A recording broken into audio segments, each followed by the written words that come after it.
ট্যানারির পশুর চামড়া সংগ্রহের সর্বশেষ তথ্য জানাতে রাজধানীর পোস্তা এবং সাভার থেকে যোগ হচ্ছেন সহকর্মী সৈকত খান এবং মাহিদুল। সরাসরি প্রথমে যাচ্ছি পোস্তায়। পোস্তায় আছেন সহকর্মী সৈকত, আপনি আমাদেরকে জানাবেন যে চামড়া বেচাকিনা কেমন হচ্ছে, কি পরিমাণ বেচাকিনা হচ্ছে এবং বিক্রেতারা কেমন দাম পাচ্ছেন, ক্রেতারা কি বলছেন? আজকে কুরবানির যে তৃতীয় দিনের পরে আজকে চতুর্থ দিন ধরতে গেলে তো এই আসলে আজকে এখন পর্যন্ত যে ট্যানারি মালিকদের কাছে এই ছোট পোস্তার যে আড়তদাররা আছেন এবং যে ব্যবসায়ীরা আছেন তারা এখনো বিক্রি শুরু করেন নাই, কিন্তু তারা প্রত্যাশা করছেন যে আগামী 2-3 দিনের মধ্যেই তারা বিক্রি করবেন, কারণ সরকার থেকে একটা বিধি দেওয়া ছিল যে 7 থেকে 10 দিনের মধ্যে যে ছোট যে ঢাকার অভ্যন্তরে যে আড়তদাররা থাকবেন তাদের থেকে চামড়াগুলো ট্যানারি মালিকরা সংগ্রহ করে নিয়ে যাবেন।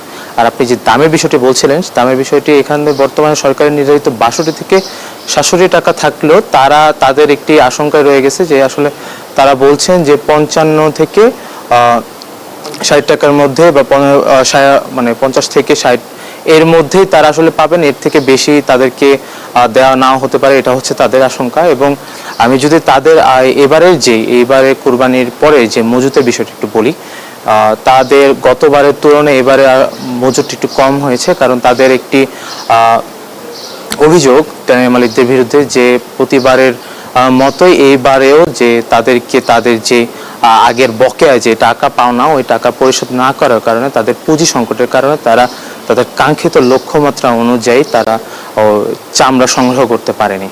তো তারা আসলে সরকার একটু হস্তক্ষেপ চাচ্ছিল, আগে থেকে বারবার বলে আসছিল, কিন্তু এবারও তাদের এই জিনিসটা না পাওয়ার কারণে তাদের আসলে এইবারের যে চামড়ার যে মজুদের যে সংখ্যা পরিমাণ একটু কমই হয়েছে।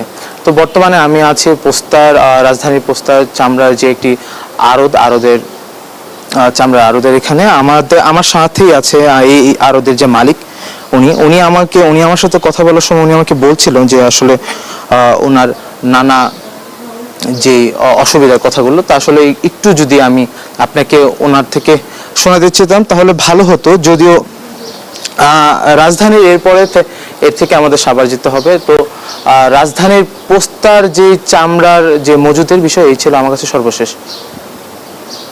ধন্যবাদ সৈকত। এবারে সাভারের ট্যানারিগুলোর খবর একটু জানতে চাই, সেখানে আছেন মাহিদুল, আপনি আমাদেরকে একটু জানাবেন যে ট্যানারিগুলোতে কি পরিমাণ কাঁচা চামড়া প্রতিনিয়ত আসছে, আর মালিকেরা কি সরকার নির্ধারিত যে দাম সেই দামই তারা বেচাকেনা করছেন কিনা?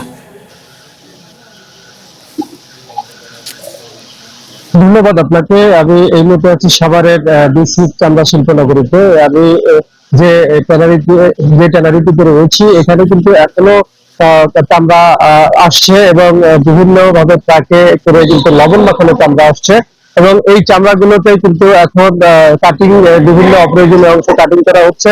আমি যদি আমার পিছনে একটু দেখাতে চাই যে এখানকার যে চামড়াগুলোতে লবণ মাখানো যে চামড়াগুলো রয়েছে সেগুলো কিন্তু অপ্রয়োজনীয় অংশ কেটে প্রসেসিং করা হচ্ছে, সেগুলোর লোম কিন্তু সেখান থেকে ছাড়িয়ে নেওয়া হচ্ছে এবং এটি ওয়েট গুলো চামড়াতে রূপান্তর করতে যা যা করণীয় তারা কিন্তু করছেন। আমি আরেকটি তথ্য জানিয়ে রাখি, সেটি হচ্ছে আজকে পর্যন্ত যে চামড়া এখানে এসেছে তার সংখ্যা হচ্ছে 5,28,200টি।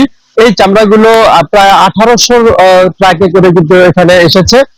এই আসার পরেই কিন্তু তারা এখানকার যে চামড়াগুলোর অপ্রয়োজনীয় অংশ আছে সেটি কিন্তু কেটে ফেলছেন। আরেকটি বিষয় জানিয়ে রাখি, আগামী 7 দিন কিন্তু এই শিল্পনগরীতে কিন্তু যে চামড়া ঢাকার বাইরে থেকে কিন্তু চামড়া আসার কথা নয়, এখনো আসছে না। তবে ঢাকার আশেপাশে যেসব চামড়া পাইকারি এবং বিভিন্ন ভাবে মাদ্রাসায় যেগুলো লবণ মাখানো ছিল সেসব চামড়া কিন্তু এখানে আসছে, এবং এই সব চামড়া কিন্তু এখানকার যে ট্যানারি মালিকরা রয়েছেন সেই মালিকরা কিন্তু নিজস্ব পন্থায় কিন্তু তারা নিজস্ব ভাবেই তারা কিন্তু সেগুলো সংগ্রহ করছেন এবং এই চামড়া শিল্পতে তারা নিয়ে আসছেন। এখানে কিন্তু যে চামড়াগুলো আসছে সেগুলো কিন্তু প্রায় সেগুলোর কিন্তু প্রসেসিং এর কিন্তু দ্বিতীয় ধাপ চলছে।